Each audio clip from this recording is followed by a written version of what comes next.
Welcome to your HCS Interactive Training. My name is Eileen Villafontana. I'm a nurse with HCS, and I am happy to be with you for the next 2 hours to review your electronic health record, which is called HCS Interactant. Okay, when you sign on first thing, the system is going to ask you is for security questions. You know, the questions, your favorite food, your favorite color, your first dog. Please do set them up. If you set them up, on the day that you forget your password, because we all sometimes forget our passwords, you'll be able to reset your password without having to call the IT department. So make sure to set those up. Okay, first thing you're going to see when you sign on is this blue navigator column. So let's work our way across the screen. First thing is the blue navigator column. Let's expand the blue navigator column. In order to expand it, click the expand button or icon, which are the 3 lines. Don't bother memorizing what any of the icons mean, because if you hover over an icon, a tooltip bubble will pop up and tell you what the icon means. So in this case, it means expand or collapse. When you expand it, first thing you're going to see is a white search window. And if it's not expanded, that looks like a magnifying glass. That means if you're looking for something in the chart and you don't know where it's located, you can always search for it. So if you're doing Q15-minute safety checks and you want to find your accountability flow sheet to document it, you don't need to know where it is in the chart. Instead, type in accountability flow sheet, or since I'm a horrible typer, I type in the word account and click, and it opens up a tab with whatever you're searching for. In this case, the accountability flow sheet. That's one way to get to places. Okay, next icon below the search button is a little head with your name. Today, my name is Training 1 Nurse. Click on the little head, and it sets you up with your user information and preferences. If you ever need to change your password, you would do that here. If you ever need to set your security questions, you do that here. Another important thing you do here is you do your smart text maintenance. I have been a nurse since the late 1980s, and I find myself usually typing the same things on charts. And what HCS has done is we've deemed that to be a smart text. It's something that you frequently say on a chart. And if you want to set up your smart text, go ahead and set them up, because it'll save you time later. It'll save you a lot of time when you're charting on your patients. So, for example, it can be a vanilla, a generic that applies to all your patients, let's say in a group. In this case, hashtag sobriety group. I typed in today's group session explored sobriety. The group was asked to discuss yada, yada, yada. Now, anytime I type in hashtag sobriety note, it's going to populate this full sentence. That would be a smart text without a wildcard. Now, let me tell you what a wildcard is. A wildcard pulls in something from the patient's chart. So, for example, let's add one, and let's give it a prefix, and that's because every time you summon up this smart text phrase, you need to summon it up by something. I'm going to summon this one up by hashtag training smart text. Now, anytime I type in hashtag training smart text, it's going to bring this up. So let's say my smart text is going to say wildcard of patient name, because I don't want to type in my patient's name. I want it to fill it out. So I'm going to bring up the wildcard name. Was admitted to, what's the name of our facility? I don't want to type that up. So I bring up a wildcard called facility on, and I want to bring up the wildcard of admission date populate your wildcard of admission time with the following allergies. And then I'm going to populate it with my wildcard of allergies. There's allergies. Anything you want to set it up to say, set it up, add it. Now remember that. Hashtag training smart text, and later on when we're documenting on a patient, we can pull that smart text up. Okay, so after your preferences, which are the head with your name, is a little yellow star. That's your favorites. Favorites are the places in the chart you most likely go, the most frequent places you go. Currently, I have my 24-hour report, and my accountability flow sheet, which are my like Q15-minute checks. If that's not your favorites, you configure your own favorites. Anytime you want to configure in HCS Interactant, you will go to the cogwheel icon, which is called Configure Favorites. Click on it, and you can configure your favorites. So here's what I currently have. 24-hour report and accountability flow sheet are set up as my favorites. Here are all the available options. Anything you want to move over, click on it, highlight in blue, and then move it over. I'm moving over my IDT report because I use that for change of shift. I am moving over weight change listing because some of my people have issues. Let's see, whatever. I want anybody with overdue care plan goals, anybody with precautions. I want a smoking status listing. I want a suicide precaution listing. Anything you want to be your favorites, the places you most frequently go on the chart, just save it as a favorite. Once you're happy with your list, you can save it, or you can drag and drop it to be in a different order, then save. Okay, now that we've saved it, every time you click on that yellow star, those options are going to be here. And if you want to get to those options, you just click on one of those options, and it's going to open up the tab. Now, as you can see, I've got multiple tabs opened up. I can leave these multiple tabs open up, or I can close them as I go along. Either way, whatever works easier for you. After favorites is your EMR button, your electronic medical record button. This is for people who don't like to type. Remember how earlier I went into my magnifying glass and searched for my accountability record by typing in accountability? If you don't want to type, you can just click. So let's say you get to work, click on your EMR button, you say, I want to do my work list, my clinical assignment. So then you're going to click on work list. And then you're going to say, okay, now I'm going to do my clinical assignment. So your EMR button allows you to click on buttons to get what you want out of the chart, to open up where you want in your chart. Okay, since we're in clinical assignments and it's the beginning of shift, let's do our clinical assignment. System's going to default in my shift as well as the user, so I can just click on the patients I'm caring for today and hit save. If you need to do an assignment for another person, drop down their name, select their name from the list, click their patients, and save it.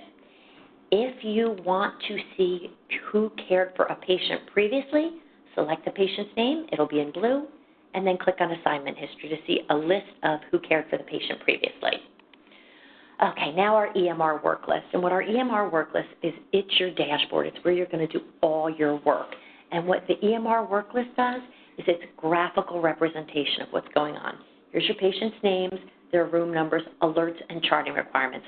Let's spend some time in alerts and charting requirements. These are visual icons to tell you what you have to do for your patient. So for example, if your patient has a little icon that's like a rust-colored clipboard, hover on the icon. It says pick up orders, and you can open the chart and do so. If you click on the icon, it opens the chart to the exact place in the chart where you do that task. You view the task, and you can say, okay, I'm going to pick up that order, or you can hit description and pick up all the orders. So this is Daisy Duck. Now, since you picked up Daisy Duck's orders, this is the purpose of the EMR work list. When you look back at Daisy Duck on your EMR work list, that little rust-colored clipboard is gone. So it's icons of what you need to do for your patients, and when you do that action, the icon disappears. Want to point out the name of the game is to try to have all the icons gone at the end of your shift. So for example, your patient, Daisy Duck, has a blue index card. I hover and discover care plan has not been reviewed. Click on that care plan has not been reviewed. Here's your care plan. Click and review the care plan. Do your daily review of her care plan. And now when you close out of Daisy's chart and you hit the blue search button and refresh, when you go back to Daisy, now the blue index card is missing. because you handled the actionable item.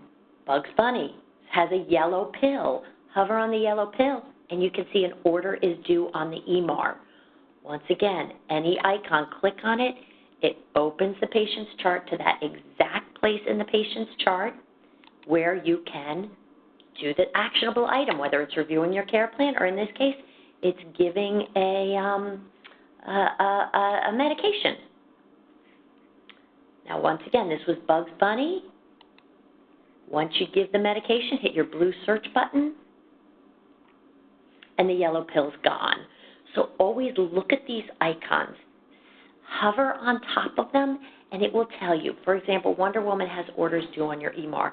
It'll tell you, has PRN meds with no effectiveness, has first dose monitoring. Hover on the icon. It will tell you what the icon means. Click on the icon, do the actionable item in the patient's chart, and it will refresh and the icon will be gone. Same way alerts work, your charting requirements work. So if there is a charting requirement next to a patient's name, hover, discover, a note has to be done. You can click on the note. It opens that patient's chart to that place in the chart where you would add the note. I'm going to actually put you off now on charting. We're going to do charting a little later because we have a lot of other stuff to get through. Okay, so your EMR work list. Awesome tool because it tells you what you need to do for your patient under the alerts and the charting requirements. But we need to talk about sort criteria for this awesome screen. This screen can be sorted in multiple manners. It's going to default to your facility based on your username and preference and your authority. Here's who I am. I'm Nurse Training 1.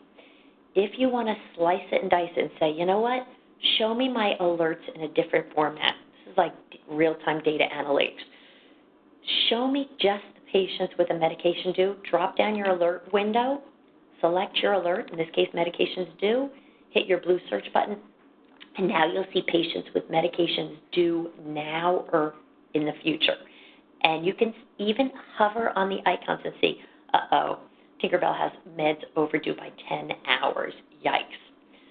Same way you can slice and dice the screen to see meds due, you could say, show me just the people with overdue care plans, or people with expiring meds, or show me just the patients with the care plan not reviewed. Once again, hit your blue search button. It'll show you the patients with that alert going on, and you can click on the actual icon, opens you to the place in Sylvester the Cat's chart where you review the care plan,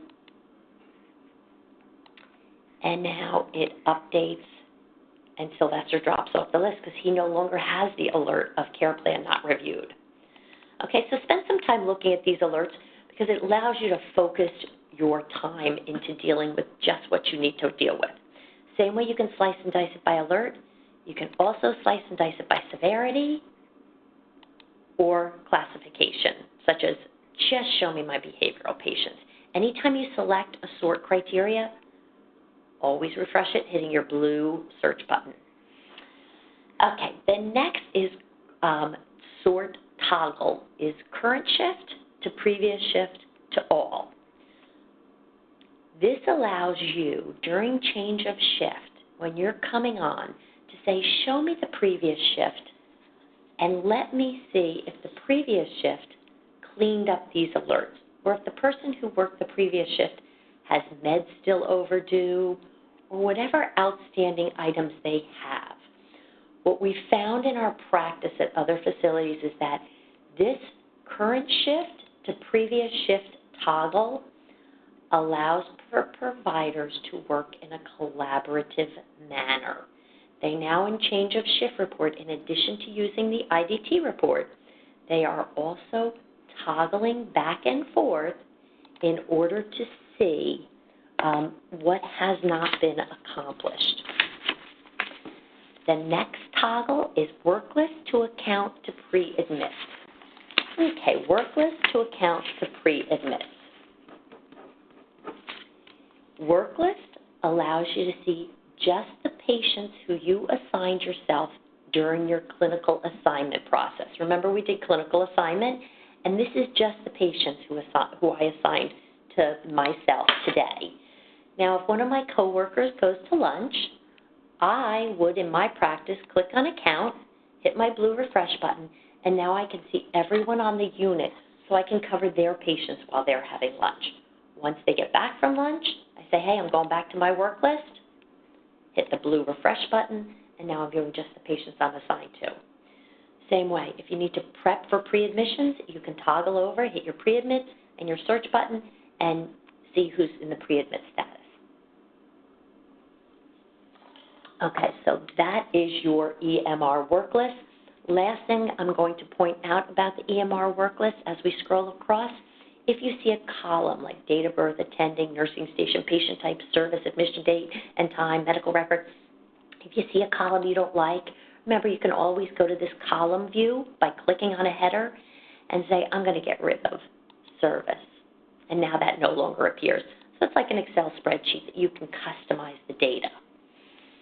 Okay, now we've viewed the EMR work list.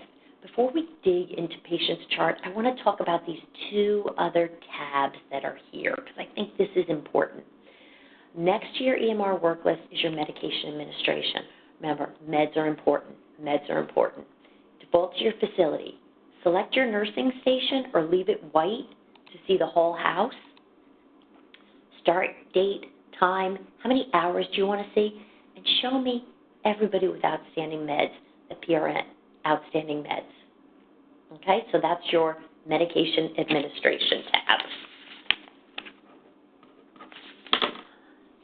Okay, back to our work list, and let's dive into a patient's chart. I'm excited to dive into a patient's chart. So let's grab, let's say, Lisa Simpson. Click on Lisa's name or the little icon in front of her name, and we can pop into her chart.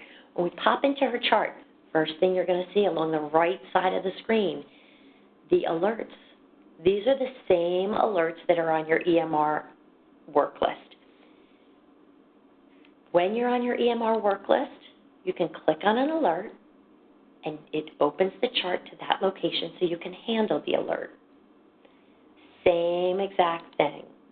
When you're in the patient's chart, if you see an alert, let's say plan of care not reviewed, the blue index card, click on it, it pops you into the chart. You can do the task that's assigned, in this case, review the plan of care. And now, whether it's on the EMR work list or in your alert section, it's going to update it and say, oh, we can drop that off the list because you did indeed review the plan of care. This is great because it keeps you abreast of what's going on with your patient, what you've got to do. But if you need additional room on your screen, hit the caret in front of the word alert and push it out of the way. It's always going to say out there a little bell of your alerts and how many alerts you have. In this case, it's 2. Click on the bell, you can see your 2 alerts. But let's get some other work done, so we're going to push it out of the way. Okay, top of the screen is your EMR header for Lisa Simpson, her name, her picture, basic information, such as her vital signs. Now, you see the actual data. If you hover on the data, it will display the date and time the vitals were taken. So if you're doing weekly vital signs, hover and it'll show that. You'll also have a little graph so you can see if things are trending good or bad. If you click on any icon, it pops you into graphing capability. And you can say, well, this popped me into a pulse graph, but I actually want to do pulse with blood pressure, and I want to enlarge my date frame range. So you can customize your views there. Okay, in addition to things like your vital signs, your clinical flags flow across to your EMR header. So here, hover over falls risk and diabetic, and you can see these are clinical flags. Patient has diabetes, and the patient's at falls risk. These came from somebody else's charting, and somebody else went into their work buttons. These reddish buttons across, these are your work buttons, and we're going to spend a heap of time in them, but it's where you do all your charting, all your ordering, all your work. So access your clinical profile from your clinical documentation work button by clicking on it. Go to your clinical profile, and you can see your clinical profile. In this case, let's say she we can see that somebody had previously charted falls risk and diabetic. Let's also add that Lisa is has seizures. Okay, save your data. And now when you go up to your EMR header, it automatically updates your clinical flags, falls risk, diabetic seizure. Now, some things come from your clinical flags on your clinical profile and populate your EMR header. Other things come from orders. So in this case, we can say she has, under precautions, an order for elopement precautions, and she has an order that she's at low suicide risk. Her legal status also flows here. She's got advanced directives of full resuscitation.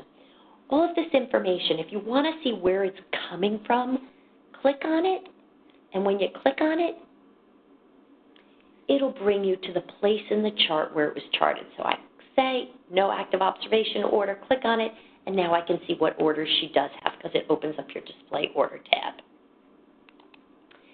Your EMR header is customizable. Move your cursor to the right side of your screen below your alerts bell, and you'll see a little cogwheel. Click on the cogwheel, and you have the ability to say, I don't care about my patient's diets. Instead, I want to see who their attending physician is, or any information that you feel is important. You can have flow across to every patient. This will every patient's EMR header. Simply drop down, select what you want, and save the data. Okay, on the bottom of the screen is your dashboard. Your dashboard is a snapshot, little portals of information such as allergies, 24-hour report, vital signs. Any portal of data that has a squiggly line, you can click on the squiggly line, and it'll build you graphing capabilities. Any portal that has a pencil, you can click on and do charting. Any portal can be manipulated. They can be dragged and dropped around. So you can say, put that down. And once again, if you don't like my portals, go to your configure cogwheel, click on it, and say, this is what's on Eileen's selected portals, but I also want to add emergency contacts and the providers who are caring for this patient. Save it. Now your dashboard is updated to include those items. I'm going to drag and drop these up a little farther. You can drag and drop things around. Okay, that's your dashboard. Now, let's talk about giving meds because we touched on it briefly, but let's go here and we can see on our EMR work list that our patient, Wonder Woman, has a yellow pill. That yellow pill, when I hover, I discover orders are due on her MAR. So let's click on Wonder Woman's yellow pill, and it opens the chart to her MAR, and we can see that we have 6 items due on your medication administration record right now. Okay, couple of things. When you come to this section, make sure your cursor is blinking where my cursor is blinking next to account number. Can you see that next to account number? When it's blinking there, then you will scan your patient's wrist. Scan your patient's barcode on their wristband. That confirms it's the right patient. If you scan Wonder Woman's wristband, but you have someone else's chart open, you will get an error message. If you get that error message, take a moment and confirm. The patient's wristband must match the electronic health record chart that is open to the medication administration record. If you scan and nothing happens, check that you're in your medication administration record tab. Make sure that the cursor is flashing next to account number. Now scan the patient's wristband. Once you scan the patient's wristband, if it's a match, it will say you've matched with the electronic medical record that's open. And then any meds that are due right now, you will go ahead, scan the barcode on the back of the med.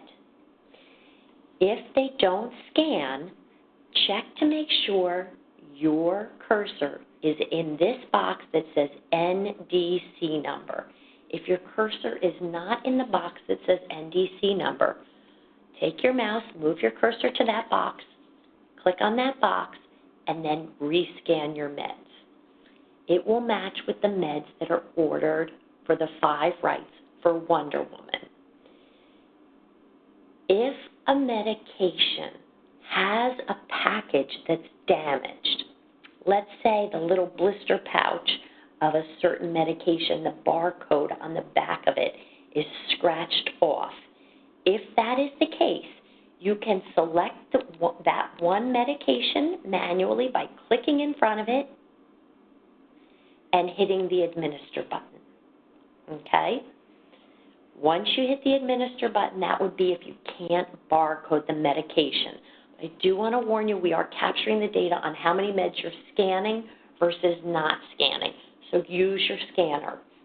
Whether you use your scanner or the NDC barcode on the back of the scanner is messed up and you don't, remember that once you take any med and pull it up on your MAR, you always can access your patient education.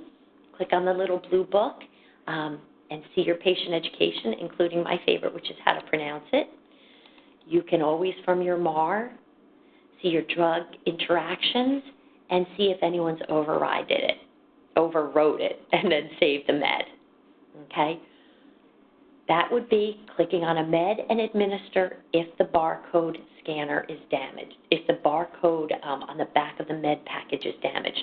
But if not, barcode your meds and go ahead and administer. There is something called administrative criteria, and those are required fields before you give a med. So we're going to give the Zocor for Simvastatin for high cholesterol. First dose is a required field. I'm giving that information to the patient. My Zoloft, I'm giving first dose education to my patient. Once again, patient education overrides and interactions. Lisinopril. And for my insulin, it is prompting me with my sliding scale.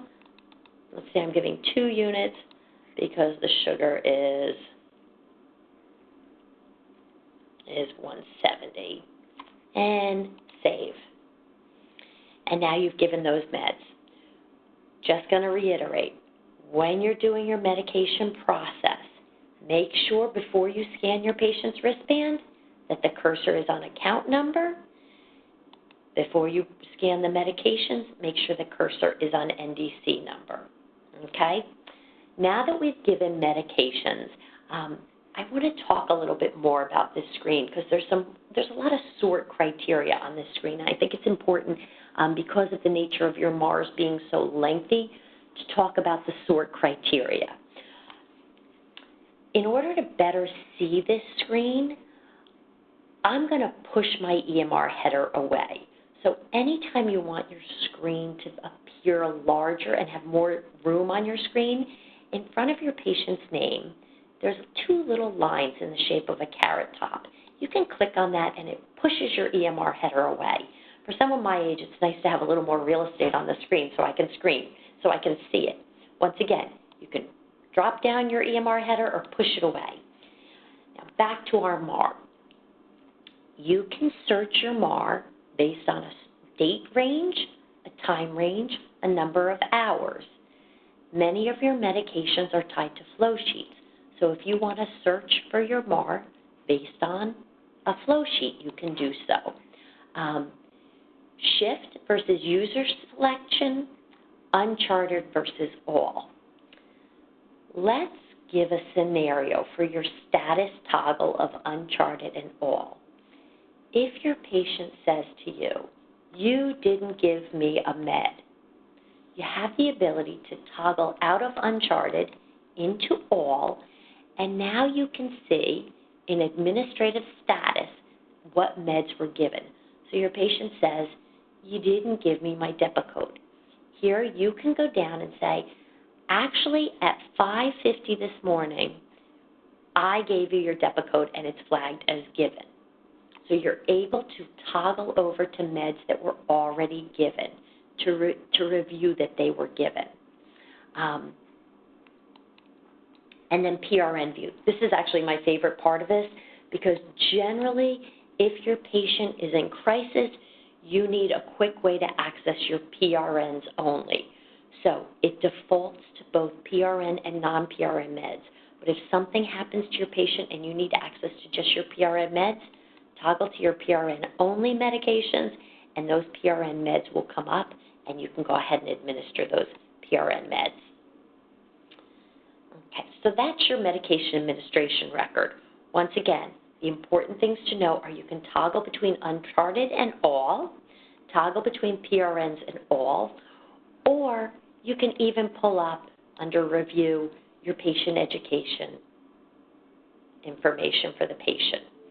If the patient says, I've never taken a med before, you can select that med and go into charting history and see if they've ever taken the med before. Okay, that's your MAR, and once again, your MAR is accessible in a couple of different places. It's accessible under your work button for clinical documentation, under medication administration, or the way we accessed it from Wonder Woman is we were on our EMR work list, and we saw that she had a yellow pill, so we accessed it there. Once again, the yellow pill is still on her EMR work list. First thing you do as a provider when you see that is you hit your search button, and if that yellow pill is still there, you missed a med. So I click back on the yellow pill, and I can see I missed that, documenting the 5 a.m. blood sugar. So let's go ahead and document it, and I said it was 170, and save. Now when we go back to the EMR work list and hit our blue search or refresh button, you can see the yellow pill is gone. That's the name of the game. Make sure that yellow pill is gone, and that assures you that you truly have given all the meds you have to on that patient. Okay, so now that we've talked about the EMR work list, and we talked about our EMR header and customizing the EMR header, our work buttons, which are these reddish buttons across the middle, and our dashboard, let's talk about placing orders. You will place orders from your Orders and Result work button. Click on it and enter orders. But before we place orders, I think we should address allergies. So click on your Order and Result work button and then click on Allergies. Your allergies can be sorted to include mistaken entry, to see active only or inactive only. In order to add an allergy, click your green plus sign and the Add button and type in full or part of the name. So I'm going to type in DEPA and select the DEPA code. Please indicate the reaction, and in this case, it's blurred vision. Add. If after you document an allergy you need to update it, select the allergy that you want to update. It will turn blue, and then click on Update.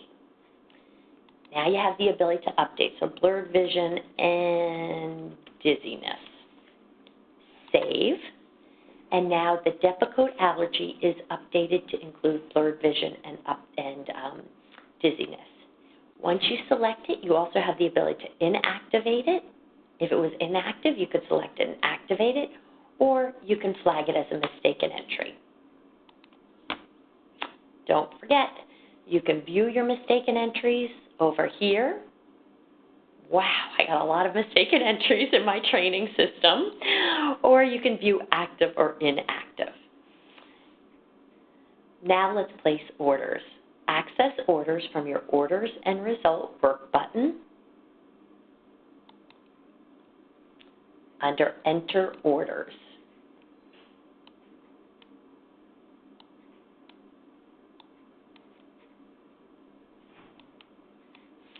Okay, there are 3 ways to place orders: by order sets, by department, or a simple search. Let's start with a simple search, the easiest way. Simple search, you can type the full name of the drug you're looking for, or if you're a horrible typer like me, you can type in parts. So I type in HALD, and it brings up everything that matches with Haldol. Select the 5 milligram tablet, and the order detail is displayed. Anything that's a required field on your order detail will be displayed in red. So I can see ordering clinician is a required field. I can drop it down and type in my ordering provider. Frequency, I'm going to type in DA, and that brings me to select daily. And let's make this medication, the Haldol, the reason, because we need an indication for the medication. Okay, last thing we're going to talk about on ordering this Haldol is the request type. Is this request a now, routine, or stat? This is important, so let's be mindful of this session. If you select that a medication is now, when you hit save, the system asks you a question. Will this now be in place of this next scheduled dose at 9 a.m.? If you select yes, it will replace the next dose. If you select no, it will give it. Let me give you a real-life example. If your daily meds are given at 9 a.m. and at 8 a.m. you order a daily med, now, the system will ask you, will this now that you're ordering at 8 a.m. be in place of the next scheduled, which is at 9 a.m.? So clearly you would say, yes, this 8 a.m. dose of Haldol replaces the 9 a.m. dose. But what if you were ordering it at 10 a.m.? If the Haldols were scheduled to routinely be given at 9 a.m. and you ordered it at 10 a.m. and the system asks, will this now request of a 10 a.m. Haldol be in place of tomorrow's 9 a.m. Haldol? Clearly in that case you would say no. So you have to read this message, and in this case I'm going to say yes. This Haldol that I'm placing at 7 a.m. replaces the 9 a.m. Okay. And you can see another order entry detail screen pops up.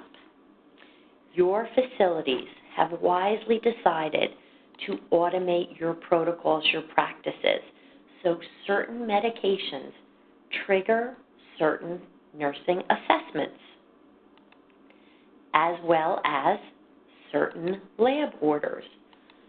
All of this is happening, and you are simply clicking through it and allowing that one medication dose for the Haldol to order your hemoglobin A1C, your lipid panel, and your documentation. If you are happy with these orders, hit order. The orders are not placed until you see a screen that says the orders are placed.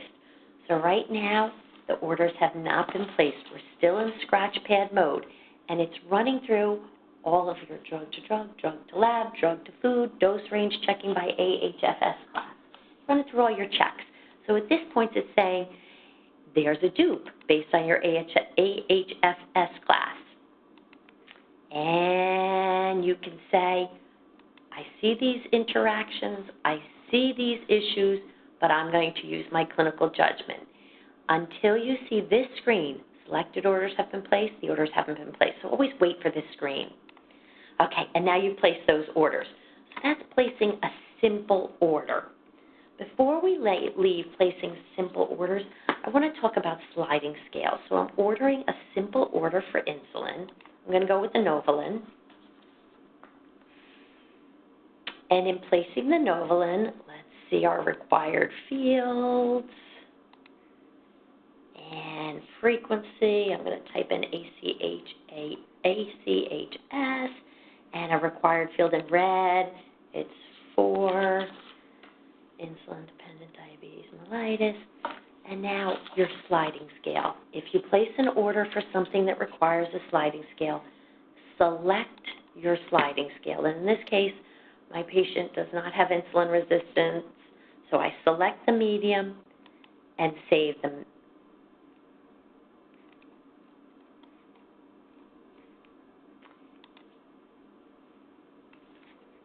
Okay, if I've got any required fields, it won't allow me to save, and it'll put the required fields in red.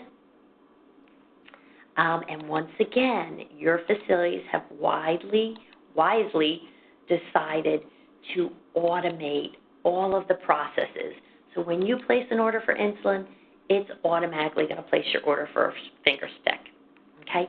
If you're happy with your orders, remember I said earlier, you can just go ahead and order them.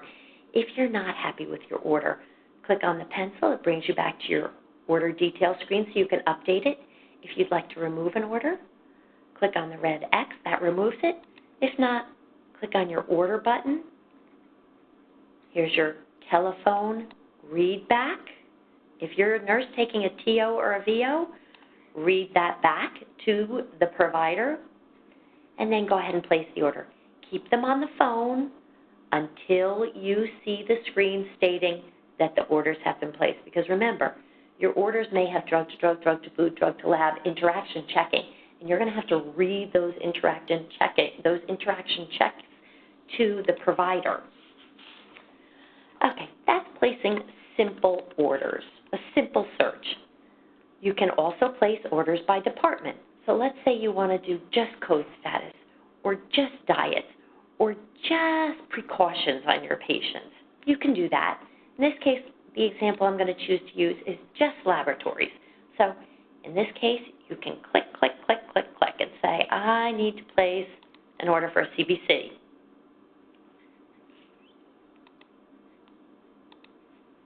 And save the CBC. Place the order. Here's my telephone readback, and now the order has been placed. So that's placing orders by individual department or category. But the most common place you are going to place your orders is right here under order sets. You guys have some really great order sets set up, really good order sets. So I want to just talk about them for a second. So for example, this order set, which is called height and weight on admission, Dr. J's admission order set, if you select this one order, this first order, which clearly says height and weight on admission and it activates the orders below, ordering this order will automatically explode and order all these other orders. So that's one type of order set you guys have set up. Another type of order set you have set up is broken up into categories. So this one, it's got your code status, it's got your diet, it's got your labs, it's got your orders like vital signs every shift, and you could just scroll through each item and place that order. So I got my vitals, and let's say I want a little bit of Tylenol for mild pain, and I also want to place 2 Tylenol for moderate pain.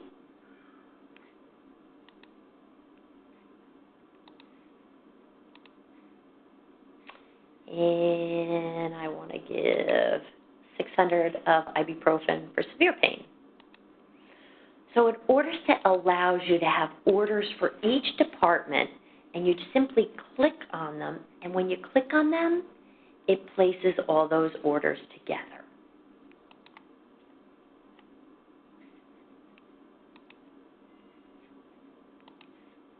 Hit save, and now we've placed those orders.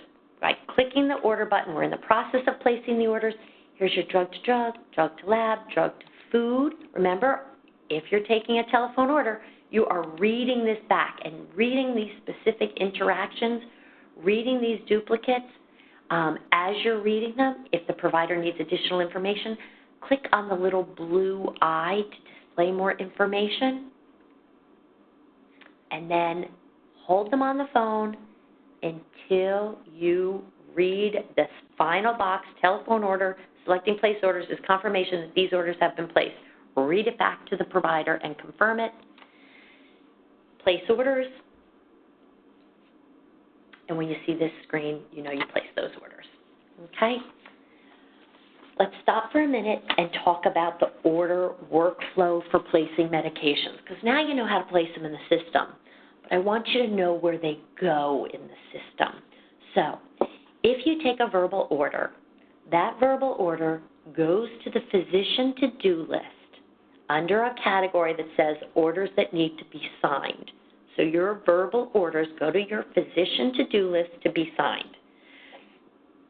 These orders are unconfirmed, and during hours when you have a pharmacist in the building, they will go to pharmacy for confirmation. Pharmacy confirms the orders and gets all the same drug to drug, drug to food, dose range checking, interaction checking, all those safety checks pharmacy gets. And then those orders appear on your MAR with a status of confirmed. If you are placing orders after hours and there's no pharmacist in the building, those orders still appear on your MAR, but they appear in an unconfirmed status.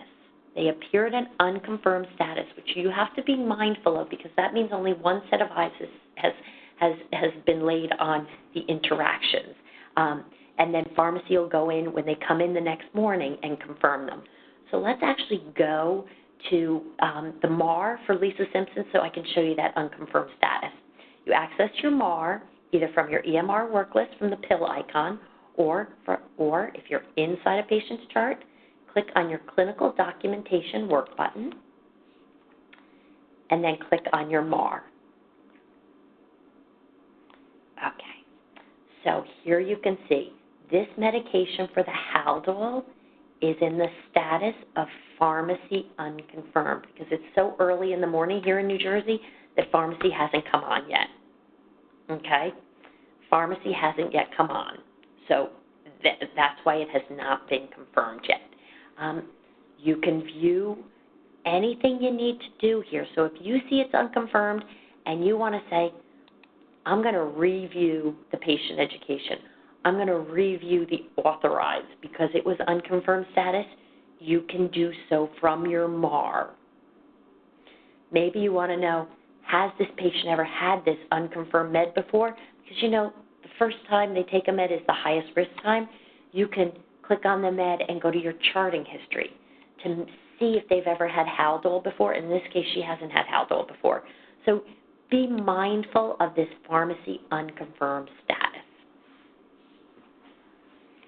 Okay, now that we've placed orders for Lisa, let's display her orders. You access display orders from your work button, which is called Orders and Results, and then Display Orders. It's a very lengthy list of orders. In order to make the screen bigger for my eyes, I'm going to take Lisa's EMR header and push it up out of the way. Now I have a little more real estate on the screen. Okay, the listing of orders for your patients becomes very, very lengthy. So it's important we spend a moment talking about how to sort this list to make it more manageable. You can sort based on a description. For example, just show me the CBC. You can sort based on an index. So just show me her code status, or just show me her legal status if she's voluntary or involuntary. You can sort it based on a flow sheet. You can sort it based on a clinician. Show me the orders that were placed by Dr. whomever. You can sort it based on diagnosis, order number, open orders versus all orders, and then you can toggle. It defaults to all departments, but if you just want to see your medication orders, you could toggle over to pharmacy and then back to all departments. If you just want to see your PRN meds, toggle to PRN or non-PRN meds or both. That's going to help you manage this lengthy list of medications. The medications have order number, description, status being has pharmacy confirmed it or not, has it been verified, order date, duration, start, stop, index, ordering clinician, last given date and time, results, attachments, override, stat, pain, pharmacy filled, and who did the data entry on it.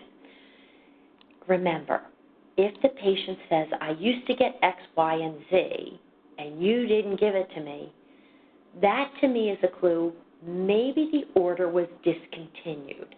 In order to view the discontinued orders, go to your sort criteria of open versus all orders.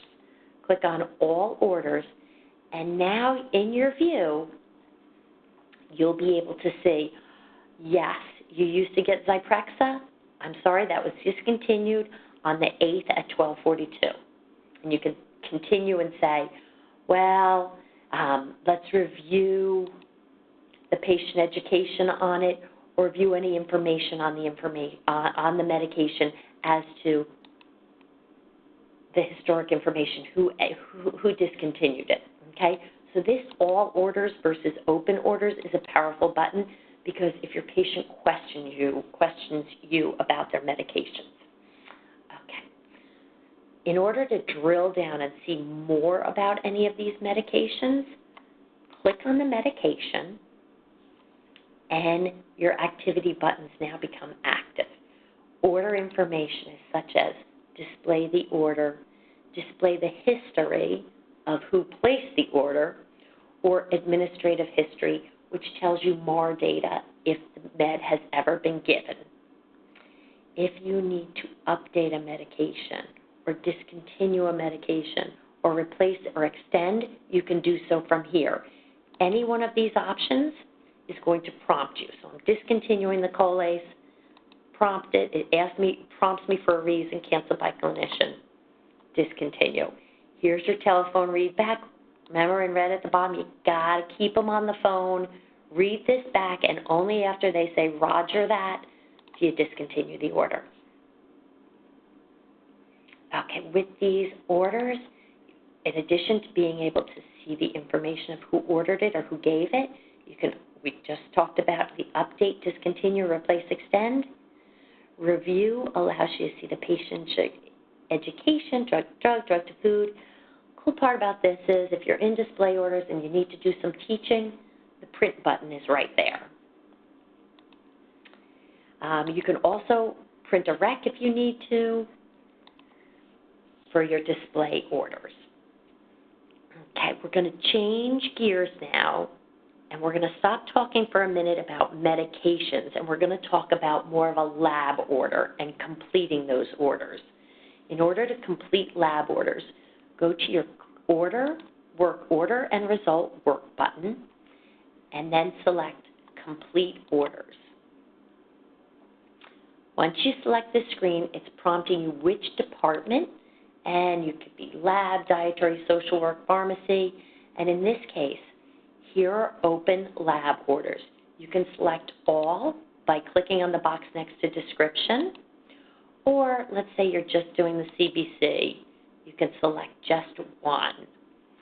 You can complete the order, display the order detail, discontinue it, display it. You can print from here your rec, your order with the results, or a label. Go into document storage, but in this case, let's just complete that CBC, which is order number 95. Complete it, and now you can see order 95 disappears because it's done. The activity is done. Okay. No order entry process is complete until we discuss medication reconciliation. So let's access admission reconciliation under your order and result work button and go to med history for admission reconciliation. Okay, your admission MedRec has sort criteria. It defaults to all, but if you just want to see the meds they were taking at home or the meds they came from another facility or all meds, you can toggle. You can even toggle and see mistaken entries. Meds are listed. If it is non-formulary, you will see it marked in pink. If it's written in black, it's formulary. So you can see last given date and time, if it was given compliance, the type, where it came from, additional notes, and the status. We're going to go ahead and add by clicking on the add or the green plus sign. And let's go ahead and add, what are we going to add here?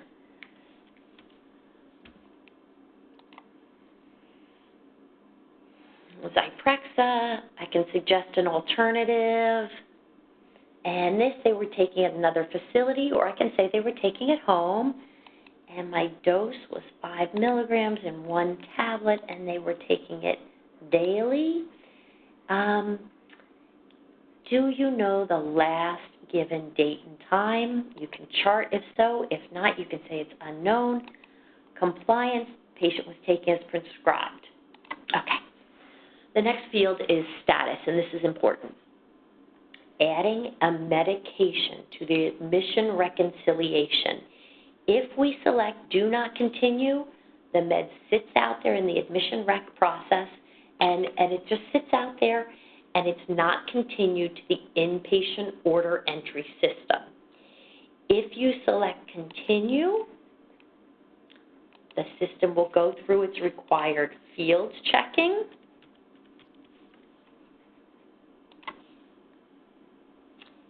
And then it pops you into those familiar screens of order entry. So because we said this was a medication, the Zyprexa the patient was taking when they were in another facility, and now they're at our facility, we captured it on admission reconciliation, and we're continuing the Zyprexa. When we save it, it's now triggering off our protocols. And our protocol are the things that usually slip through the cracks. The appropriate lab work, the appropriate documentation is now churning through our protocol, our best practice standards.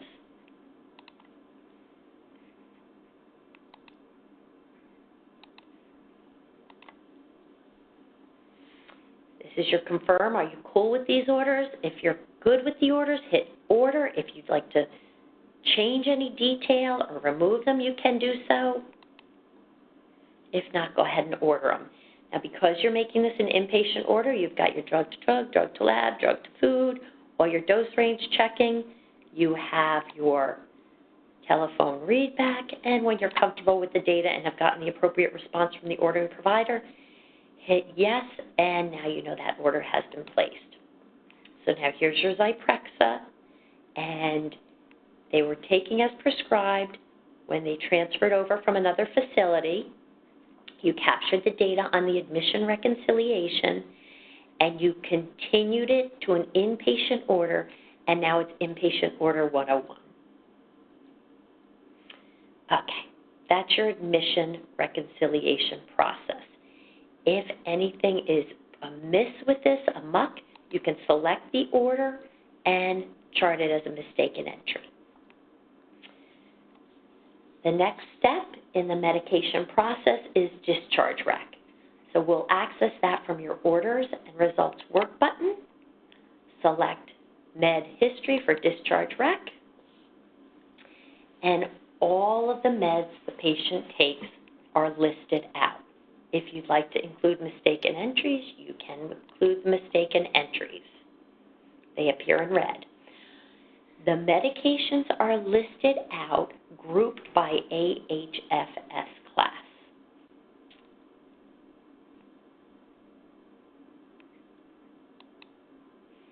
If your provider would like to continue any of these meds, the provider can select them and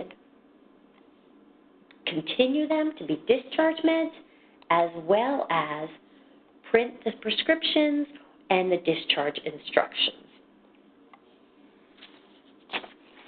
Okay, that concludes the ordering process of our order entry for this training session. So we're going to change gears for a minute, and we're going to now start to talk about clinical documentation. Clinical documentation on your patient. So for clinical documentation, let's go back to our EMR work list, and let's start doing some documentation on Wonder Woman. So I could access her based on this triggered note template, or based on this note that would put me in her documentation, or I can simply click on Wonder Woman's name, and it's going to pop me into her chart. Okay, I don't want to see my alerts, so I can push them aside or expand them at any point. But let's go ahead and start with something simple like vital signs. Remember, your vital signs can be accessed from your dashboard by clicking on the pencil, or you can access them from your work buttons. Select your work button called Clinical Documentation and select Vital Signs. In the middle of the screen are all your vital signs. If your patients have a lengthy admission, this list can be lengthy.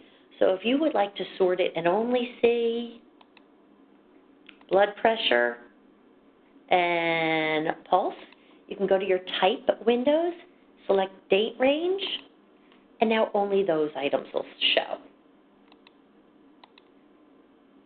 Okay, if you would like to view these vital signs in graphical representation, click your graph button, select which parameters you wish to see. Your date you can update, and just sort and see those parameters. Growth charts are available online, printing is available, and this is called your account limits. Any time a vital sign is charted and it's outside your facility-defined vital sign normal range or limits, it will automatically send a message to your 24-hour report that you know somebody's vital signs are out of whack, outside the facility's normal limits. But what happens to patients who their normal is outside our normal values? In the case of that, you can say, Wonder Woman's account vital sign limits allow me to say that her normal are outside our normal. So you can select vital sign limits for your patient based on what's normal for them. Okay, as we go through our vital signs,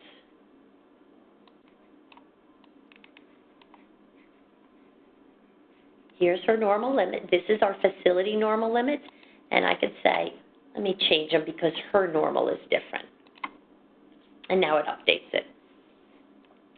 As I go through all these vital signs, you can see some icons. If there's a blue circle with an eye in it, that means there's a comment, and this comment is no complaint of pain. No complaint of pain. If you need to see the detail on that, select it from your view pane, and it comes down to your scratch pad. And here you can see that 110/60 with no complaint of pain, and who charted it. It was by Behavioral Health Tech number 2, and when they did. So this is your viewing, and this is your detail scratch pad. If you see a red flag, that means there was an error in charting. Select it, it comes down to your scratch pad, and you can see the error in recording in red and the real value in black. Let's go ahead and add a vital sign for Wonder Woman. And I'm going to add 130/80 for her blood pressure, and I'm going to save it. Okay. Once you save that, it appears on your vital sign display. When you select it, you have the ability to then mark it as a mistaken entry. So if this was charted in error, select it, it comes down to the bottom of the screen to your scratch pad. Here you can select the data, mark it as a mistaken entry. If you want to add the new value, any comment, and flag it.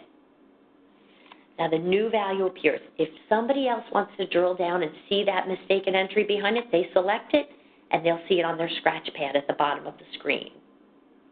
Okay, If you go in to take your weekly vitals or however frequently your vitals are on Wonder Woman and she refuses, click Add Refuse, and you could say, okay, she refused her blood pressure, her pulse, her respirations, and her temp, and the system will prompt you to give a reason and save it.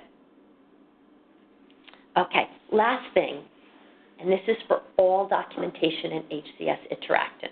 When you add documentation, the system defaults the current date and the current time. So right now, it's 6:30 in the morning.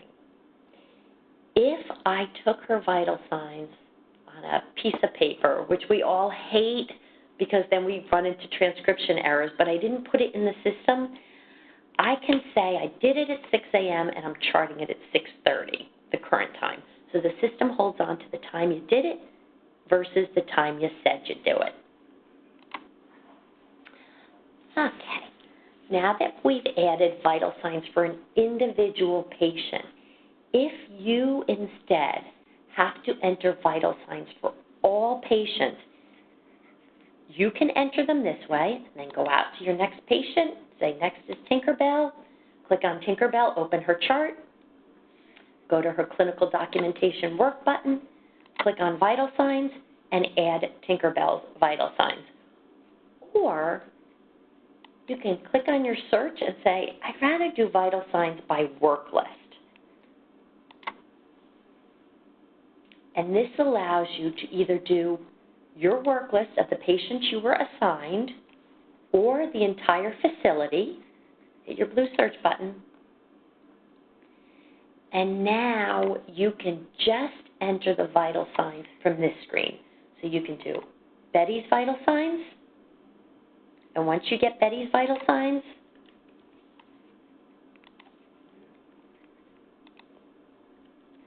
save them.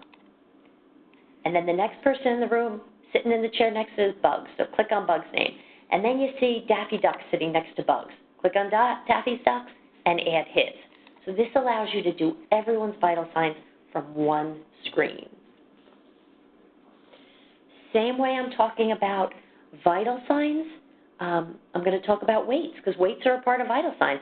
And when we go to, let's say, Daisy Duck, and we add her vital signs, you can see that her height and weight, her weight is a vital sign. Same way we can enter it from either this list, the work list, or from the individual chart. Okay, now that we've done vital signs, let's talk about doing some note-taking for Wonder Woman. So you'll access notes from your clinical documentation work button and come down to notes.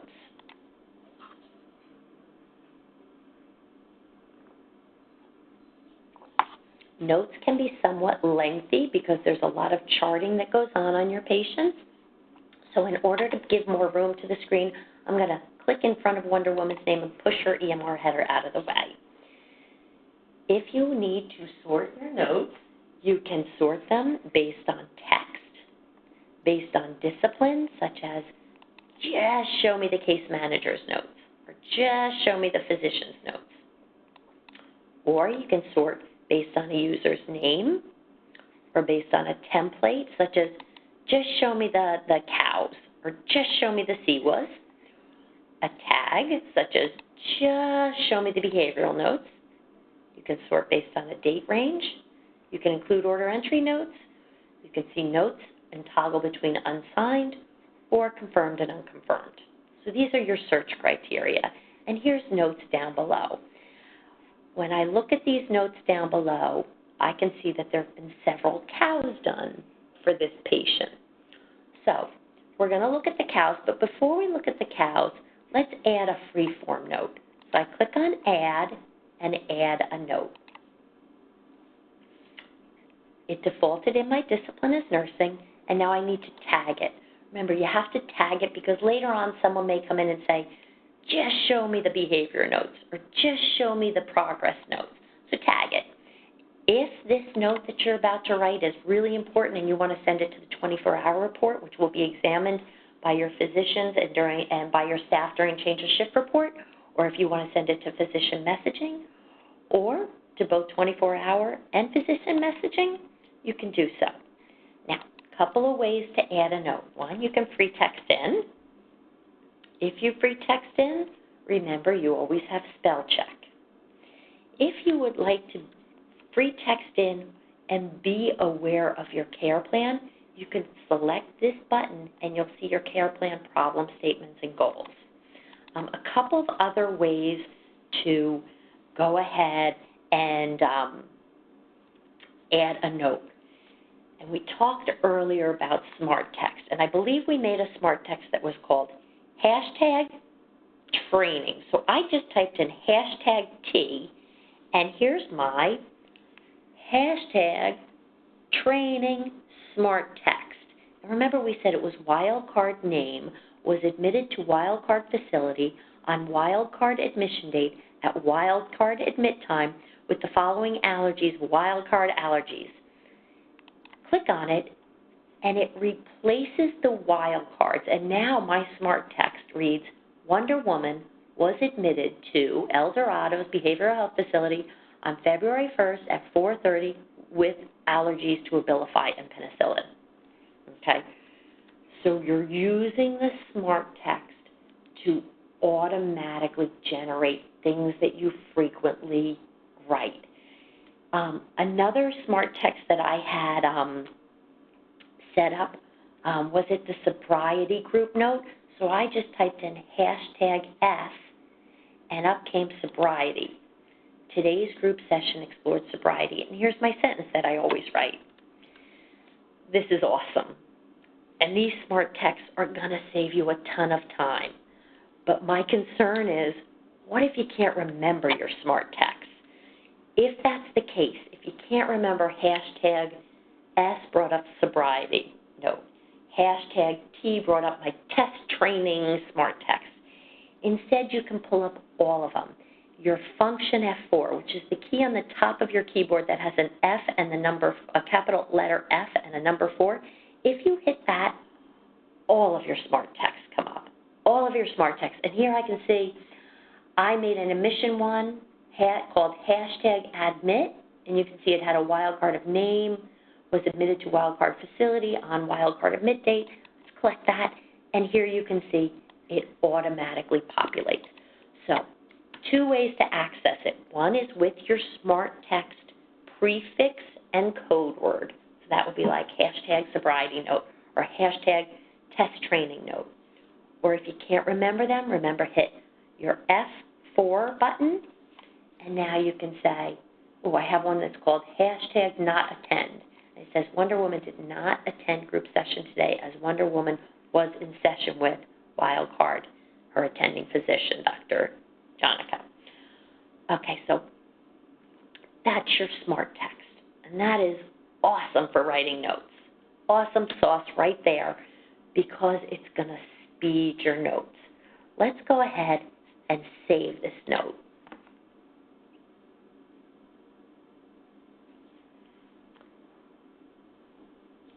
And here I can see, oh boy, that's awful. There's my note. Okay, we're going to actually go ahead and add another free form note. But this time, I'm going to talk about copying and pasting. I find that in the non-clinical world, we copy and paste a lot. So why can't we do it here? And so what we do is we allow you to copy and paste. Let's split the screen into 2 panes so that it's easier for us to copy and paste. So I'm adding a note. On the tab where it says Adding Note, I'm going to click on the right side of my mouse, which would be the non-traditional side of my mouse.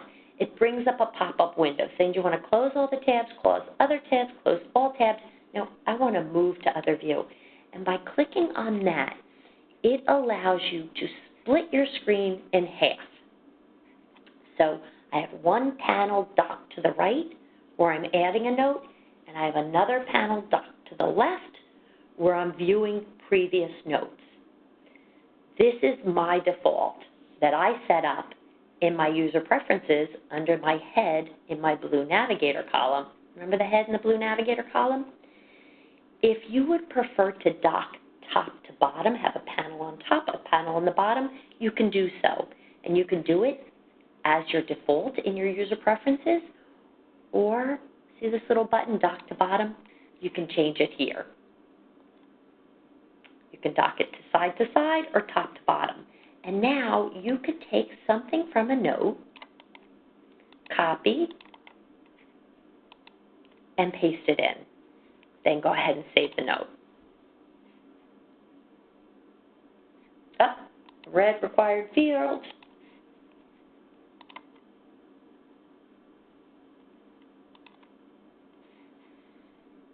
And now I've saved that note.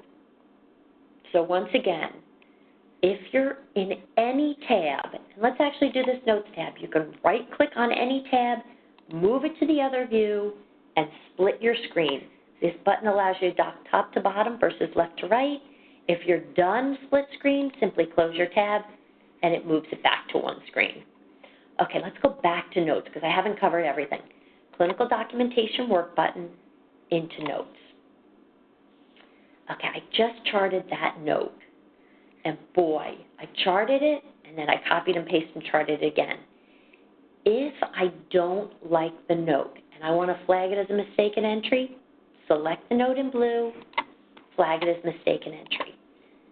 Now it will only be visible if you scroll across and display mistaken entries. Okay, it's flagged as a mistaken entry. Okay, so that's how you write a free-form note. That's how you right-click on a tab and split a screen, and that is also how you use your Smart Text. Smart Text, remember, accessible via your function F4, your F4 button. Okay, so this is free-form notes, and free-form notes are awesome. But there's a time and a place for non-free-form notes. And the alternative to these free-form notes are note templates. So let's go ahead and do a note template. And a note template is in a grid or a pattern, and it's capturing information. And the beauty of this type of note is anything that goes in can be easily reported out. So let's go ahead and let's document a cows. Open. Here's my cows. And as I document, let's say the pulse is between 81 to 100. That earned me 1 point. Down the bottom in the gray, you can see the form scale. Let's say chills and flushing, form score is now up to 2. Difficulty sitting still, now I'm at a 3. Pupils are good, I stay at my 3. Mild diffuse, and I'm just clicking the boxes. And as I'm clicking the boxes, it's giving me a form score. So right now the score is 7, and they're in mild withdrawal. Before I save this form, I want to just talk about a couple of quick things that we can do. Up here in the form is free text. So remember, if I want to go back to my Notes tab, and I could split the screen or I could just do it this way, I can say, I want to inquire into this great note that I just charted. And I say that with a little bit of sarcasm because it's not a great note. But if I want to take something from this note and I want to copy and put it in my cows, I can do so. I can copy and paste from a previous note into my cows or into any field, into any note. The one thing I want to point out is when you copy and paste in, it's going to copy and paste in purple. Purple paste. Think of your letter P. It copy and pastes in purple to draw attention to the fact that you're copying and pasting in. When you update it or customize it in any way, it will now save in white. If you don't customize the copy and paste purple, if you don't customize it, it's still going to save in white, so there's no audit trail. So any free text field you can copy and paste into. Another option, spell checking is available, and missing fields. Let's say I forgot to document my patient's pulse rate. Checking missing required fields indicates with an orange box around it and a little red star that this is a required field. And it won't let me save the form as a final completed form until I fill out all my required fields. Okay, we're still doing this COWS form, but I want to keep going on it, and I'm clicking on a button called Clinical Summary. And the reason is sometimes when you're doing an assessment, like a COWS on your patient, you want to say, well, what med is the patient on, or what did the doctor write on his H&P? And yeah, you can split screen it like we did earlier, or you can click on Summary View, and it's going to throw you into the entire patient chart, and you can view anything that was charted on your patient in the summary. I'm going to exit out of my summary view, and that was clinical summary. That allows you to dive in and see anything in the chart. The last button, which to me is the most important button, is your multiple forms view. And what multiple forms view, it allows you to recognize that the pertinent data isn't just where your patient is today. It's not just today's COWS score that's pertinent for your patient. Sometimes it's about how they're progressing, how they're recovering. So if you click on multiple forms view, it allows you to say, ooh, we did a COWS on the 20th, and I want to see that. And we did one on the 27th and the 24th. Or heck, I want to see all my COWS by selecting the top button. And now I can compare that on the 8th he got a score of 9, on the 1st a score of 12, and so on. And we can see the varied scores. This is awesome because you can, with multiple form view, you can trend your patient's data. But it gets better. You're not just trending based on the score. If you hit refresh view, you can trend based on each individual answer to each question on each COW that was done throughout the month of September and October. So once again, multiple forms view allows you to see the trending data on your patient, and you can either view it in number or you can view each little answer and see the trend for your patient. And here we can see on October 8th, the pulse was between 81 and 100, as it was on the 24th. But then on the 27th, the pulse rate dropped, and the patient complained of chills, and so on and so forth. So you can scroll through and see changes in your patient via multiple forms view.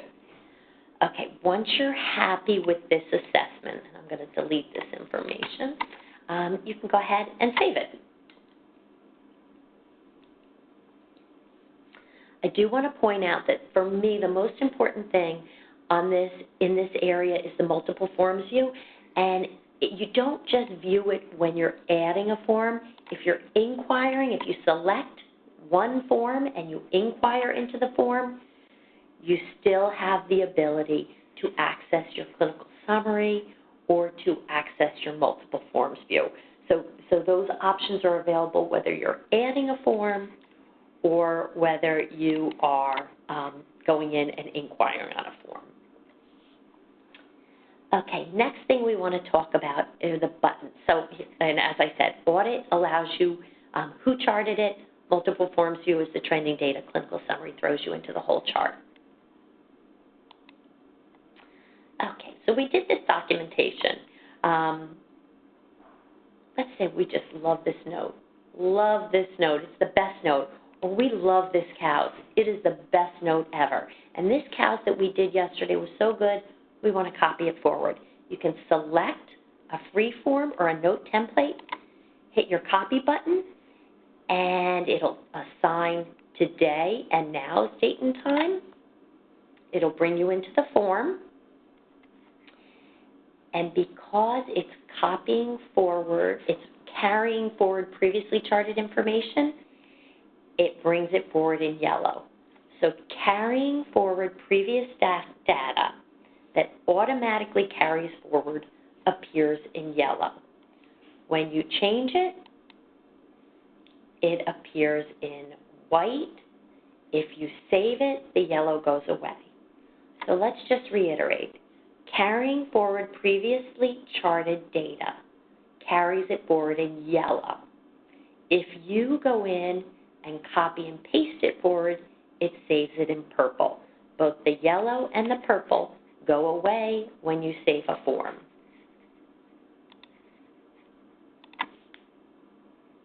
Okay, so now I just copied it forward, made a few changes to it, and there's my form.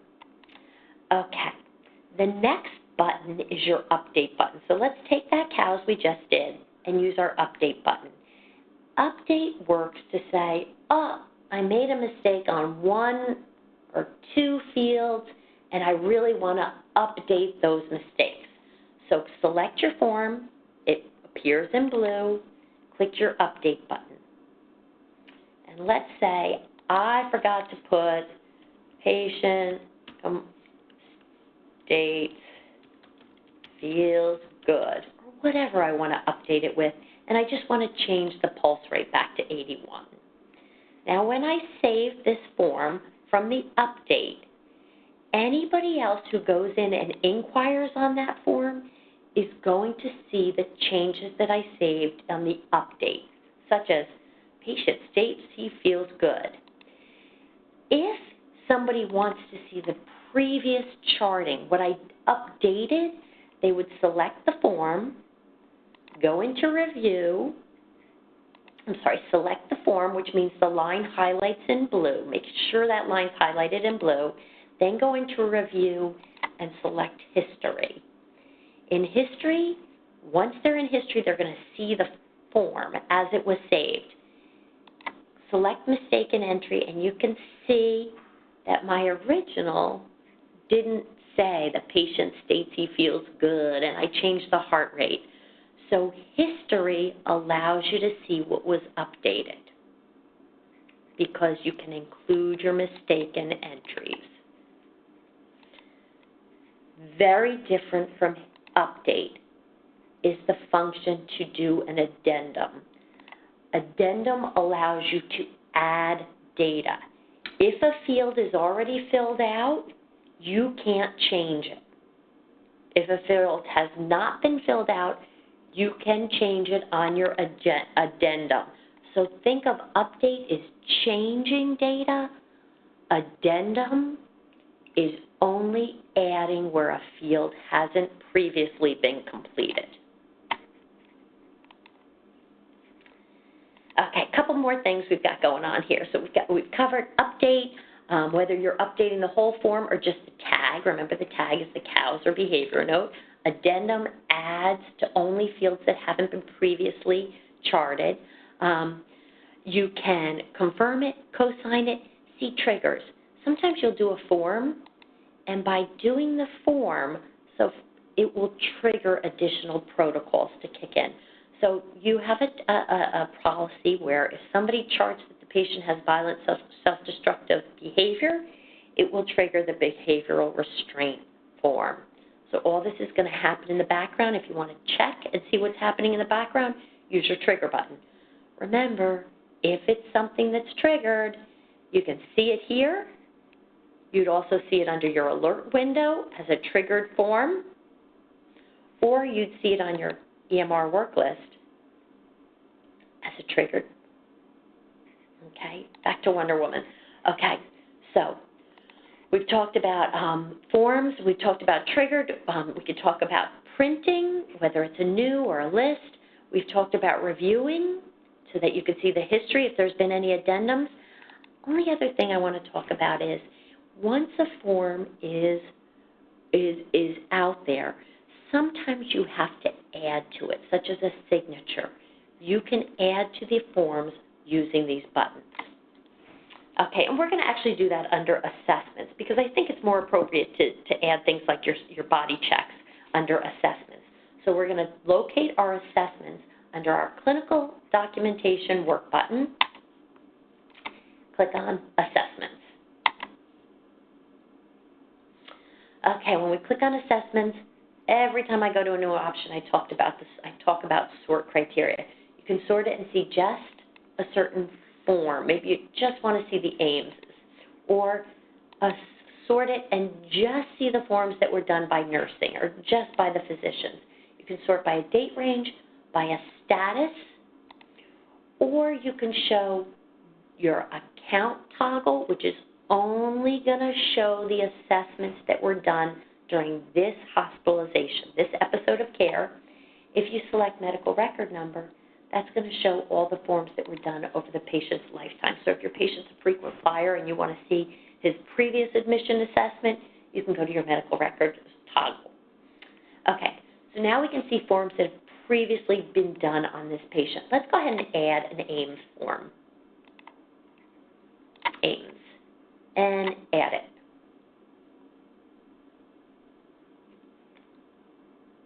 When we add the AIMS, you can see that you've got spell checking, you've got missing required fields.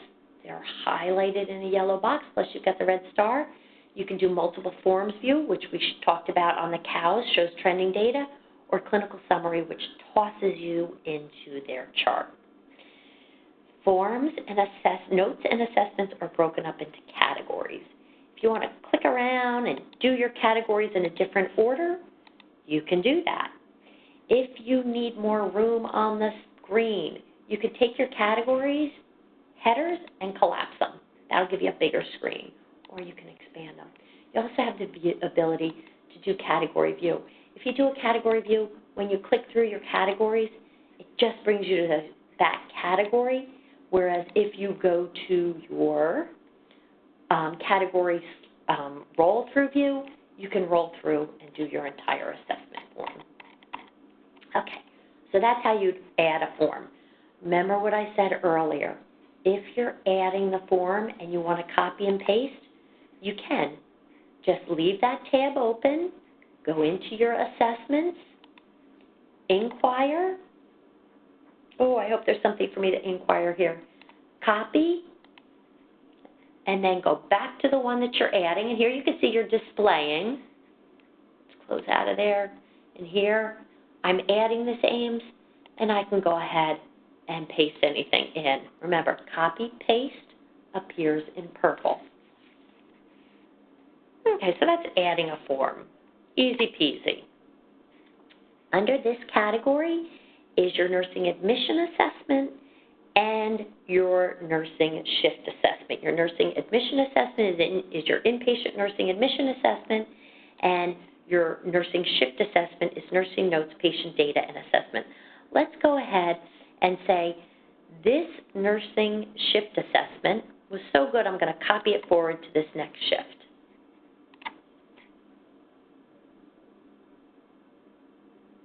Anything I'm copying forward comes forward in yellow. I've got my spell check, check missing required fields, multiple forms, and clinical summary. If I'm happy with this form, I can save it. If I want to copy and paste from something else, I can copy and paste it in and update the information. If I like what I've got so far, I can go ahead and save the form. This is saying that I haven't completed my form. I'm going to save it anyway, even though it's incomplete, so you can see the form status is missing information. If a form is still missing information, that's good because you can add information. So let's say I do my shift assessment and I say, holy Hannah, what is on Wonder Woman's arms? And I want to take this assessment and I want to document her skin check. Click on the button that says Body Diagram, and I can add that today on her left foot there are lacerations, and they were not present on admission. So cuts on left foot. I want to actually take my cursor and mark specifically where I see these cuts on her left foot Were they there on her foot, there on her foot? Mark where they were on her foot, and go ahead and add it. Now, anyone else who comes into the chart sees the icon, can hover, and see when you noted these lacerations on her, or cuts on her foot. Once you've added them, you can update them. Cuts on left foot cuts, and let's say there's ink pen drawings on it, and update it. Okay, so now you've got that documentation. If you select it in blue, you can update it as many times as necessary, mark it as a mistaken entry, close it, audit it, and view what everyone else is documenting on your patient. So that's how you're going to add the body diagram. Clearly, your body diagram, you're going to select your admission assessment, your shift assessment, do your skin check by adding your body diagram. If you have an image, picture of these lacerations, it would be of great value. You can select it, click on document storage, add the image. And I'm going to actually go in. I have in my demonstration system, I have some images, but you can go ahead and add your images. Oh, I hope I have some images. No, I don't have any images saved, but you can go ahead and add images. If you add images, you can add comments on those images. Okay. Only thing I want to caution you is, if the form is completed, you can't add your skin check body diagram nor images of what your findings are. So if the form is completed, like this form at the bottom is completed, in order to add images or a body diagram, you would have to reopen. I just want to reiterate, if you go to add images to your nursing shift assessment or your nursing admission assessment, and you can't add them, it's because your form is completed. You would reopen the form in order to add them. Other things available. We talked about adding. We talked about inquiring, copying it forward. Update is exactly the same. Update is updating and saying, I said this, but I want to say his affect is flat and so forth, sad. Save it. Yep, let's continue. So that's update. The difference between update and addendum, once again, addendum, anything that was previously charted, like flat and sad, you cannot change. You could simply add and say, thought a process wasn't previously addressed, so I can add it in the addendum.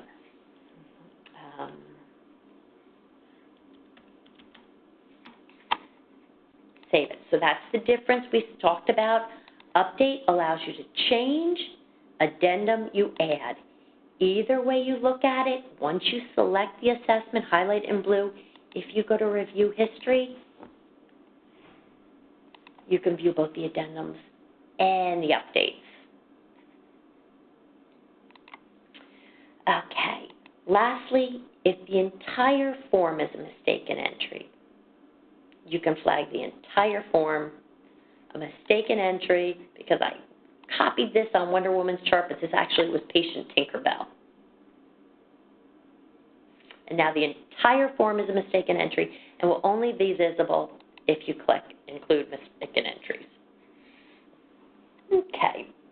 Now that we've done assessments and notes, we need to talk about Master Treatment Plan. Master Treatment Plan is accessible through your clinical documentation button under Master Treatment Plan.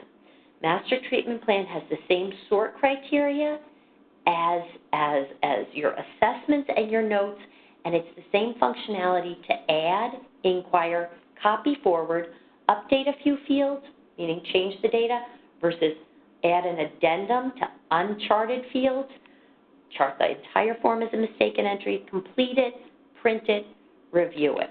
Okay? So these fields are exactly the same.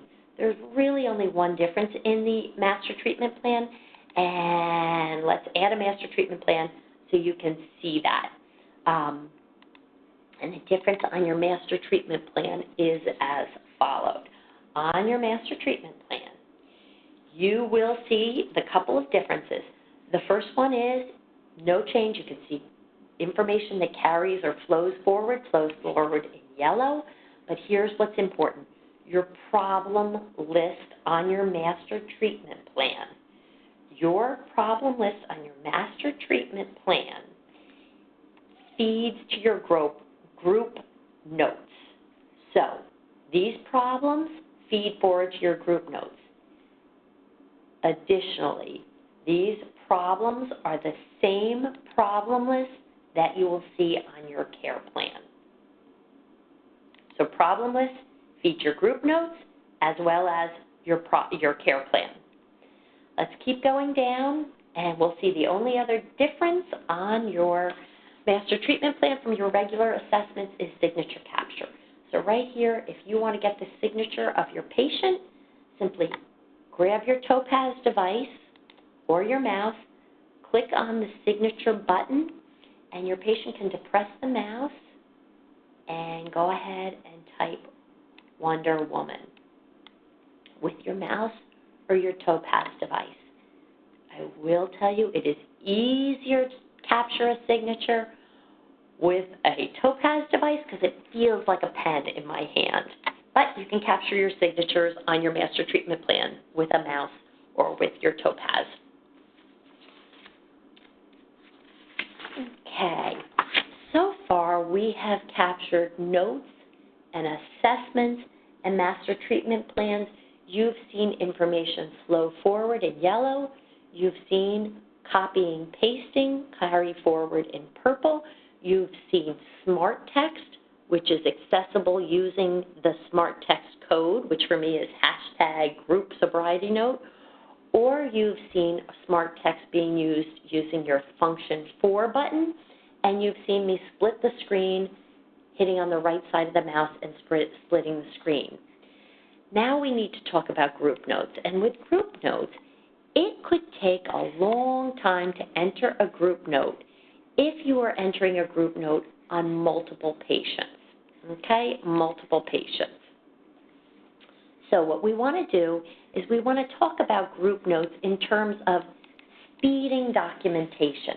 So you have the ability to document a group note on multiple patients. So in order to access your group notes, I always do the easiest way, which is to type in my Blue Navigator group notes. Select your form.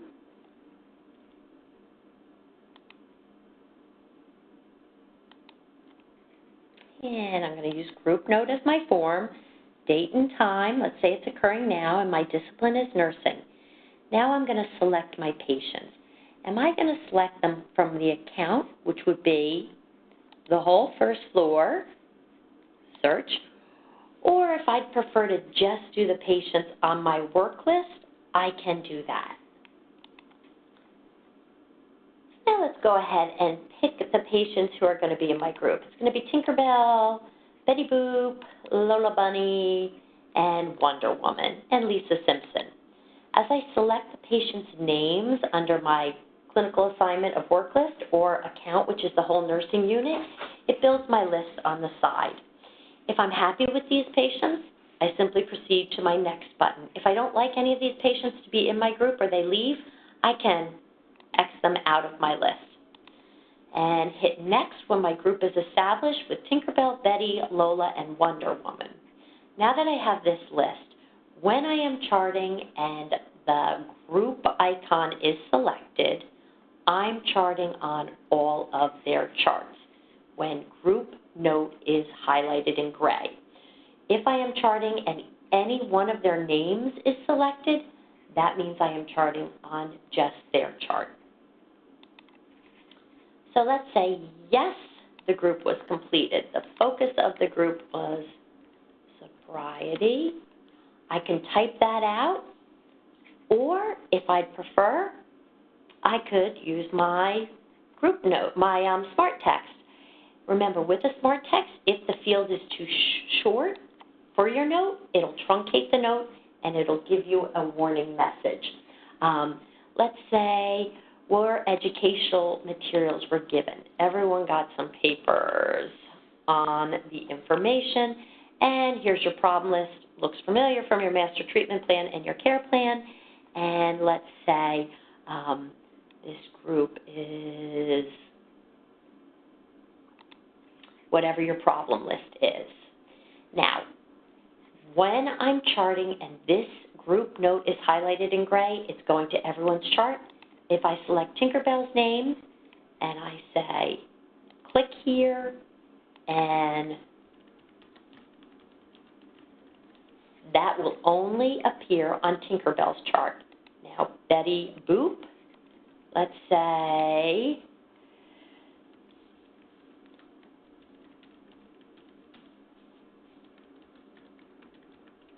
Betty Boop did not participate in the discussion. Always use my spell check. Now that only appears in Betty Boop's chart, and so on. If I want to do ongoing needs and have that appear on everyone's chart, go back to group note and ongoing needs for session to discuss what have you. And now when I save this note, anything that was charted with group note selected saves to all their charts. Anything that was charted with an individual patient's name selected goes to just that patient's chart. Okay, let's cancel out of group notes and talk a little bit about some other forms for our patients. We need to capture a lot of forms on our patients, and we're capturing them in PDF forms. PDF forms are accessible through clinical documentation under PDF forms, and you can see form types you can sort by, packets or forms, status, or a date range. When you're accessing your PDF forms, you can capture the signature after you sign the form. After inquiring and viewing all the forms that are out there, you can go ahead and add a form or a packet. Once you add a form or a packet, you would save the form, complete any required fields,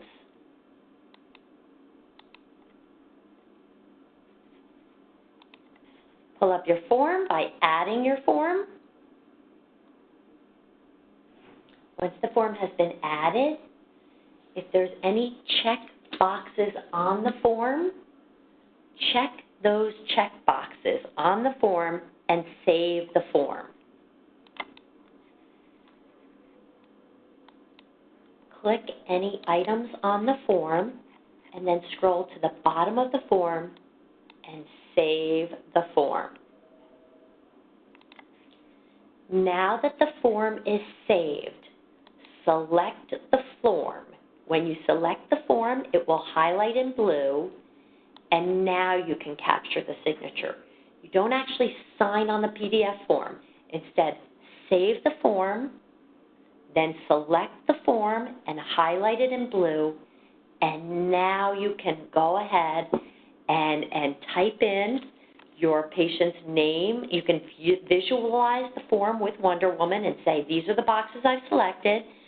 Type in her name or whoever's going to sign for it, and then grab a topaz device or a mouse. Remember, the topaz device is easier.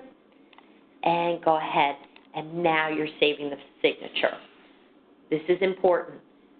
Grab the form, click the boxes on the form, type in the guardian's name on the form, save the form, and then after you've saved the form, then you add the signature to the form.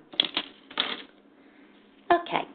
After PDF forms, let's discuss education. Education is accessible through your clinical documentation work button under Education.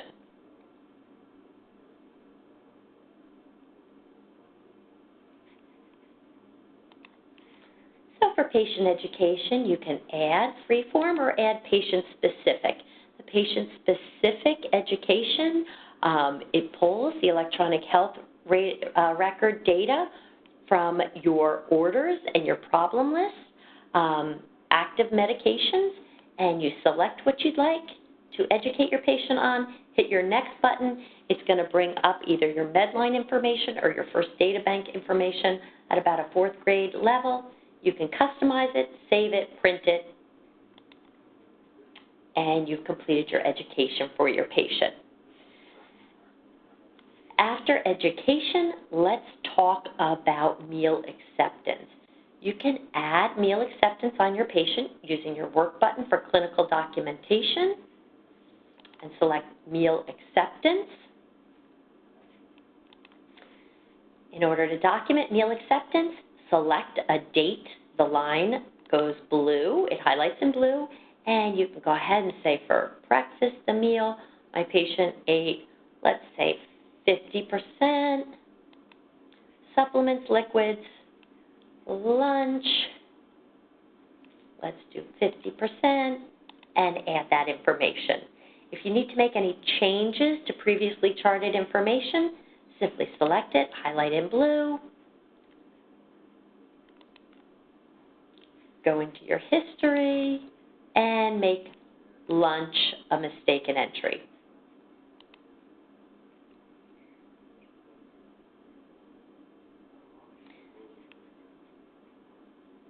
It will still be visible when you hit select to include mistaken entries, and then you can go ahead in the same way when you're ready to enter the correct data, hit your date in blue, it'll highlight, hit add, or you can add a note. Now this is great for doing Wonder Woman's meal acceptance, but if you have to do everyone's meal acceptance, you can go to your blue navigator and do group meal acceptance entry. This works like vital sign entry. You can do all your patients or just those on meal tracking and add multiple patients at once. Red field, let's say we want to do just for the East Wing. And now you can add your meal acceptance on all patients. If you make an error in charting on one patient in your meal acceptance entry for a group and you need to update it, you have to go back into the individual patient's chart to do a mistaken entry. Okay, next let's talk about safety. For accountability, I'm going to go to my accountability flow sheet. Whether I access it from an individual patient's chart, if I access it from an individual patient's chart, it will be under clinical documentation, work button for accountability flow sheet to do one-on-one for just Wonder Woman. If not, I can enter for all my patients, and let's say Tinkerbell is walking and standing, and it will continue to drive the charting in the hallway. Save. Betty Boop is with physician in consult room, and save. So once again, once you've done your group charting for accountability, don't forget to hit your save button. If time marches forward and you need the next 15-minute increment to appear, you might have to refresh with this swirly button for time to flow forward. Okay, let's go back to Wonder Woman and talk about her care plan. Care plans are accessible through your clinical documentation work button under Plan of Care. Here you can see her date, her problem statements, her outcomes and goals, her interventions, notes, problem statements, and who's updated it. Every shift, please go in, review it, and then click on your review button and select that you are marking the care plan as reviewed by you on this shift. If you want to sort your view and just see certain classifications as just the behaviorals or what have you, you can sort your view by classification. You also can sort by a status of open, resolved, overdue, or all. The default view shows the care plans for this episode of care, but if you want to see from previous episodes of care, you can sort by medical record number. Let's go ahead and add. You can add freeform or add problems or suggested problems. The suggested problems for your care plan are generated based on your nursing admission assessment, based on answers you supplied on the nursing admission assessment. So this is what's suggested. And if you need to see how this is suggested, select alteration in mood or any one of the described problems, click on trigger, and it will show you exactly the assessment and the response and who documented it as to why this was triggered. If it is triggered and you'd like to proceed with a care plan, you can add it. When you add it, please do customize it. In this case, alteration in mood and depression related to, you can add freeform, add it from a library as evidenced by add freeform, add from a library, or simply select your most common items. Your most common items you'll see a pencil in front of, and you can update them by selecting the pencil.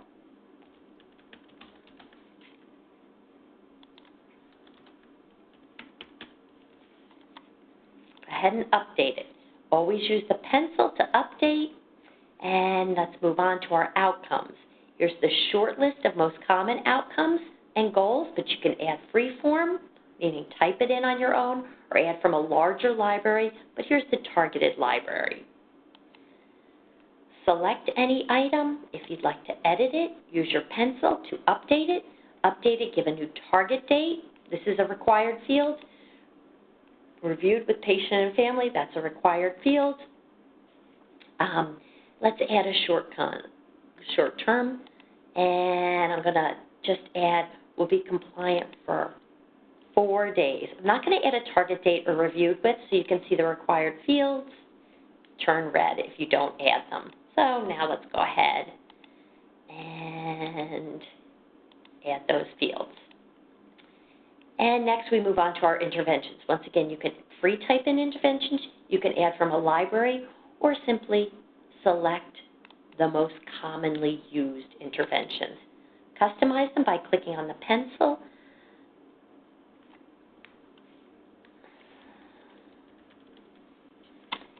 Put your effective date, responsible disciplines. You can say who is going to help with this, whether it's activities, nursing, your behavioral health techs, and go ahead and save.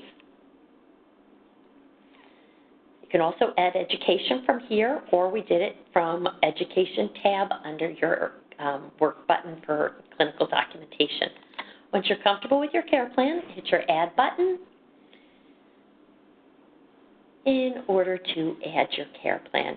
If at any point you need to select something you've added it, you can you can open it, and once you open it, you can update, mistaken entry, resequence, or resolve.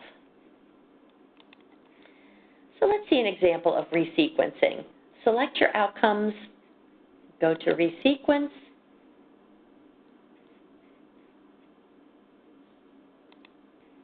and you can change the order and save that. If you would like to meet an outcome or a goal, you can go ahead, select it, highlight it in blue, and hit your Met Thumbs Up button.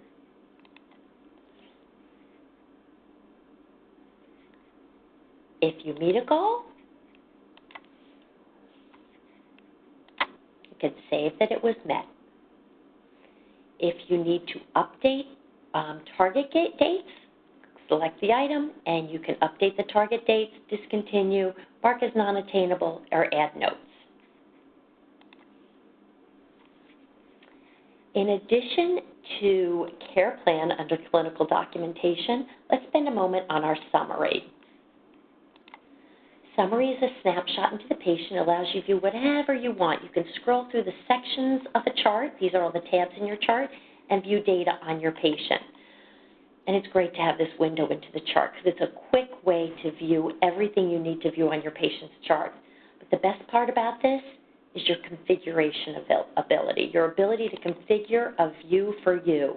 So let's say I'm tired of shipping people out to the hospital in the middle of the night and having to come up with a list of documents. So instead, I'm going to add a summary quick view, and I'm going to call it transfer to emergency department. And I'm only going to have it default in 3 days of data. And I want it to have my allergies. I want it to have assessments done by the nurse and by social services. And I want it to have their clinical profile. And I want it to have their orders, all their orders, or whatever I want it to have. Here's what I've built as my view. Now when I save that view, I can easily go into that view, which is transfer to emergency department, and print it out at any point. And it's a snapshot, a subset of the complete summary view. Now let's move on to clinical flow sheet. Accessible under your clinical documentation work button is your clinical flow sheet. Your clinical flow sheet is read only. You can't manipulate it, but it's a snapshot. It's going to tell you vital signs, meal acceptance, I's and O's, and hours of sleep that your patient has had. Okay, before we end up, we're just going to talk about 2 views that you're going to use for report. The first is your 24-hour review, and your 24-hour review allows you to message on your patient. So you can slice and dice it by nursing station, event, such as family calls, type, behavior, date range, work list, which is your clinical assignment, or nursing station. Messages automatically come here based on things like vital signs not within normal limits. Or you can have a provider sending a note here. If you select it, you view the data down below. Or it can be something that you manually add. Let's go ahead and add a message for Tinkerbell. Tag the type as a family member requesting a call. Call the son Rob about meds at 732. And you can go ahead and save it. If you document something in mistake, you always have the ability to check on it, remove it, or document it as a mistaken entry. If instead it's important, you want to send it to the physician, you can do so, but in this case I'm going to remove it as a mistaken entry. And we're going to end up with change of shift. At change of shift, the tool you guys will use, in addition to your EMR work list, making sure everything's been completed in your alerts and charting requirements, is your IDT report. Access your IDT report through your blue navigator. And we're going to bring up our shift change IDT report. I'm going to push my categories away so I have a little more space on the screen. And now you can see our IDT has basic information which is flowing from all different places in the chart. You've got your patient's name, their room, date of birth, admission, date and time, physician, notes from your 24-hour report flow here, scores on your CWAs flow to your change of shift IDT report, your COWS scores flow here, your PPDs flow here. And so you'll use your change of shift IDT report for when you're giving change of shift reports. Okay, that concludes our training session. I want to thank you very much for your time. It has been my pleasure working for you, and I wish you happy and healthy caregiving. Have a great day.